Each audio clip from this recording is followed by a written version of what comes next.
Renforshort, how are you? I'm great. How are you? This is such an exciting time. We're going to get into chatting about the new music and all about you coming to New Zealand very soon. But before we get into Yay. that, I want to go right back to the very beginning of your musical journey. Talk to me about how you got excited about music and where it all began for you. So for me, my parents were really into music. They weren't musicians, but they just had a big appreciation for music. And when we were kids, I have three brothers. When we were kids, our parents immediately, before we can talk, put us into piano lessons. They wanted us all to be able to play music for them, I guess.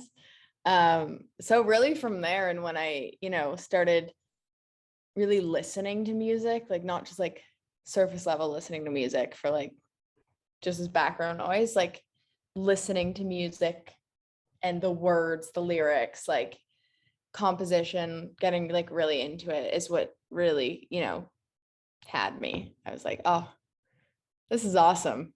It's like a little story. It's like a story, but it's even deeper than a story because I feel like music has so many more layers than just words. And it's such an incredible thing that you do in terms of your composition and the songs that you've created. But I did watch an interview where you said that you're a big fan of Hannah Montana when you were growing up. Oh yeah, of course.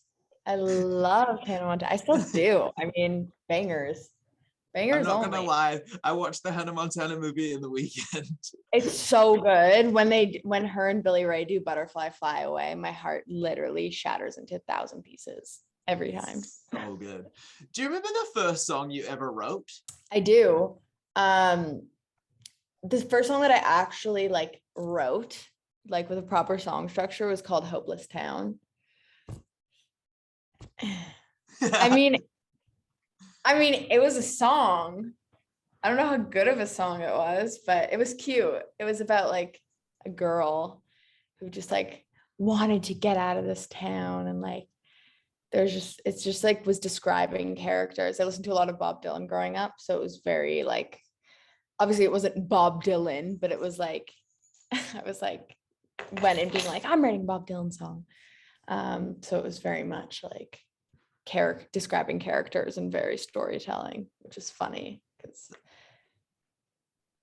what do I know about growing up in a small town? I don't. I grew up in Toronto. What am I talking about? Of Toronto, do you feel like growing up in Toronto and having those experiences, I guess growing up in a big city, do you think that has influenced your music either sonically or with the lyrics that you write? It's a good question. I think I don't know. There's a lot of things in nature that I'm inspired by, around me. I think Toronto in general, has been an inspiration for me, just because of the environment. It's very motivating. It's very fast paced. People are very friendly. I don't know. There's I like being around nature. I find it inspiring, and there's a lot of that. So yeah, I mean, it definitely does help. I've had most of my core experiences there, which I've written about. So in some ways, it has inspired my music for sure. You said Canadians are nice people, and 100%, I've been skiing a few times in Canada, and every time I go there, I am just mesmerized by how nice Canadians are. I mean, there's definitely bad ones, but yeah, for the most part, day-to-day interactions, you're not leaving, upset. Yeah. And you recently just released a song, We'll Make It Okay, with Travis Barker. I am obsessed with this song. I feel like it's one of those ones that if you've got a little bit of angst going on in your life or something is frustrating you, it's one that you just want to put on in the car, turn it up super loud. Talk to me about how it came to life. Yeah, so that one, Jeff, who's a producer that I work with all the time, sent me a demo that our friend Alden did, who's an amazing artist and producer, and he basically had the chorus. It was a little different, but he had the chorus and he didn't want the song, and I was like, this is sick. It was super hyper poppy at the time, so we kind of just changed it to fit a little bit more.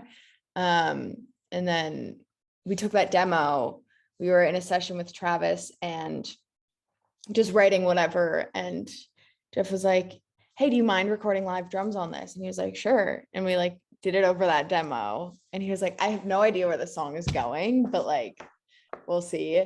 And then I rewrote it and like tracked and did everything. And it ended up being pretty cool. And yeah, I think it's like, there were a lot of, you know, very talented people behind that song. And I think that's, I don't know, maybe that's why I like it so much. It's cool, it's fun, it's different. It's different than anything I've put out before. And yeah, that's, I mean, it's not, I wish it was more of an interesting story, but like, I think it's interesting. And like working with Travis Barker must have been such a wild experience. The dude is so freaking talented.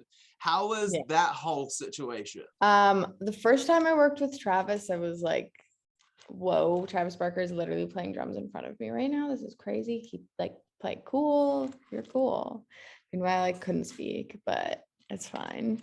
But he's really such a sweet guy. Like after like 10 minutes, I was like, I'm fine. Like this guy is like, it's just such a sweet guy. I don't know. I feel totally fine. Like, what was I scared of?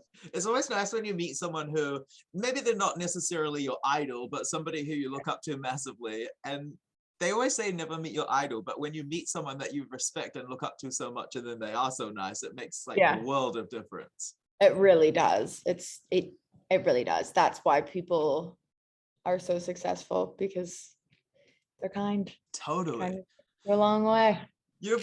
Whoa, that is probably the most real thing I've heard someone say in such a long time. It's so true though.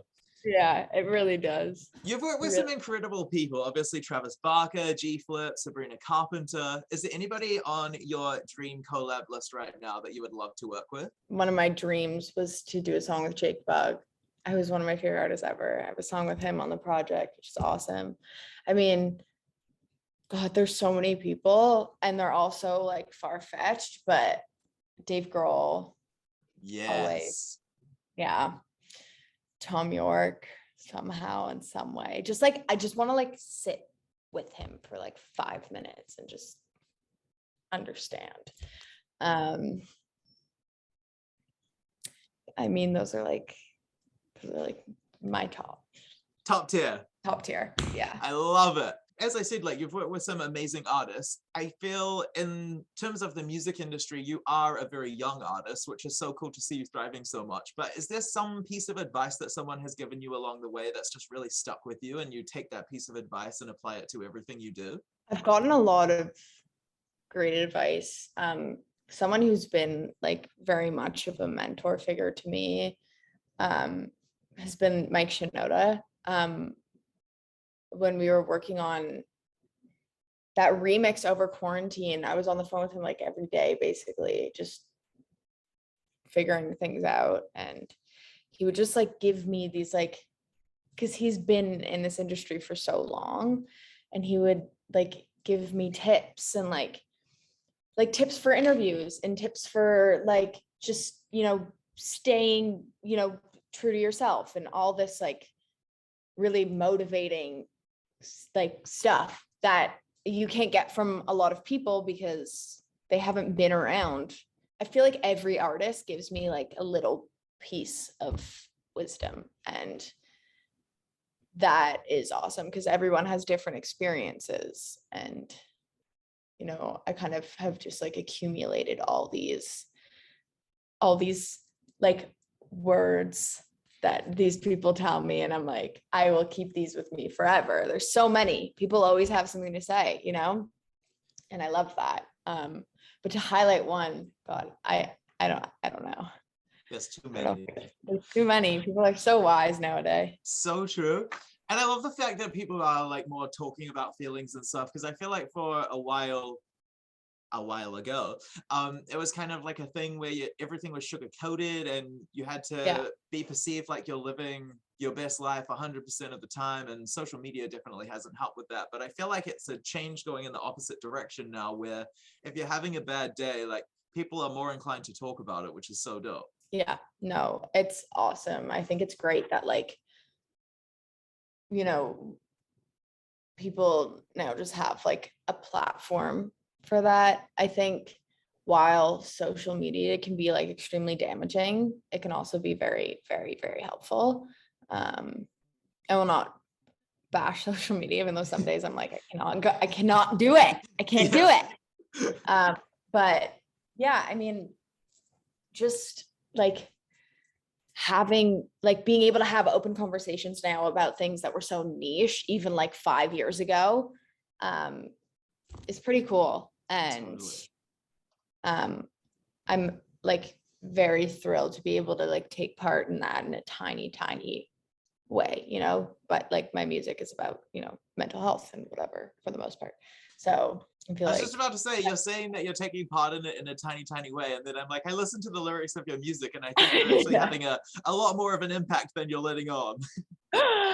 Yeah, no, but like I always wanted to write music like that because when I was younger, it didn't exist. And that's one of the coolest things about music. You're writing about personal experiences about your life, and then there are people on the other end of the speakers who are like, damn, I can relate to that. Or it might not be the exact same thing that you've experienced, but something that you've said or the way that you've said something can relate to something that is going on in their life. And then the world becomes a less lonely place for one more person, which I think is so dope.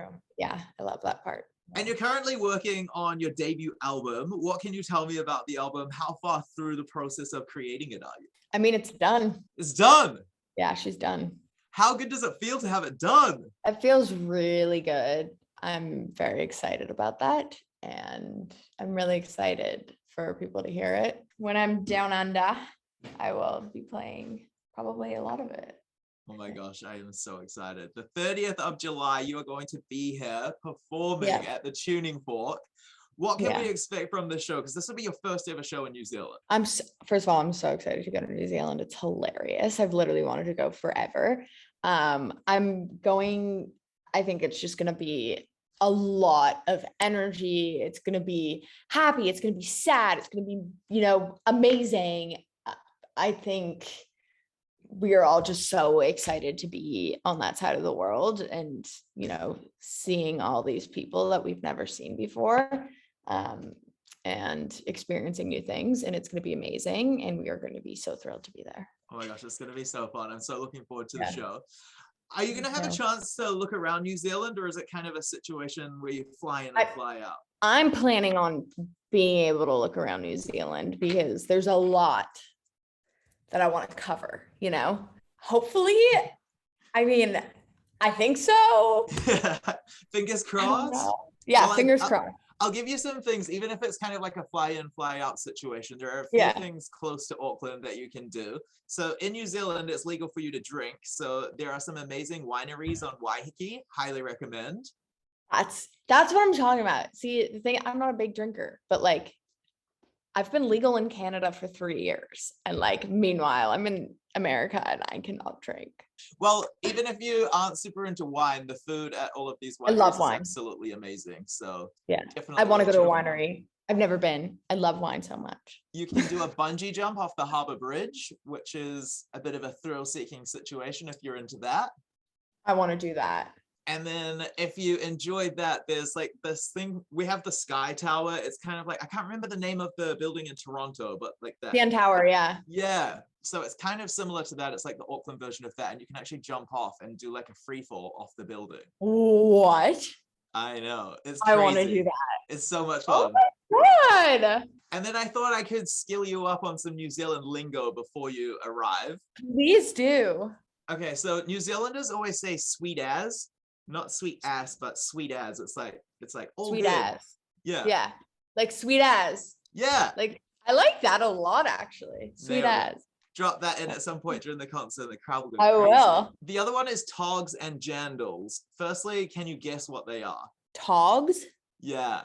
And jandles. Yeah. I know like thongs are like flip-flops. But what are togs? Okay, so togs are like a swimsuit. Oh, okay. And then jandles are like flip-flops or thongs. Oh my God. Yeah. Togs and jandles. That's so funny. What is that from? Like, where does that even come from? To be honest, I don't actually know. I probably What should have is done some research and figured it out. And if you want to know one word which is super easy to pronounce, this is like the native language in New Zealand Māori. It's kiara, and that means hello. Kiara? Yeah. That's cute. I like that a Nailed it. lot. Kiara. Well, we are so looking forward to you coming to New Zealand. Cannot wait for the new album. Renforshort, thank you so much for your time, and we'll see you very soon. Thank you. See you soon.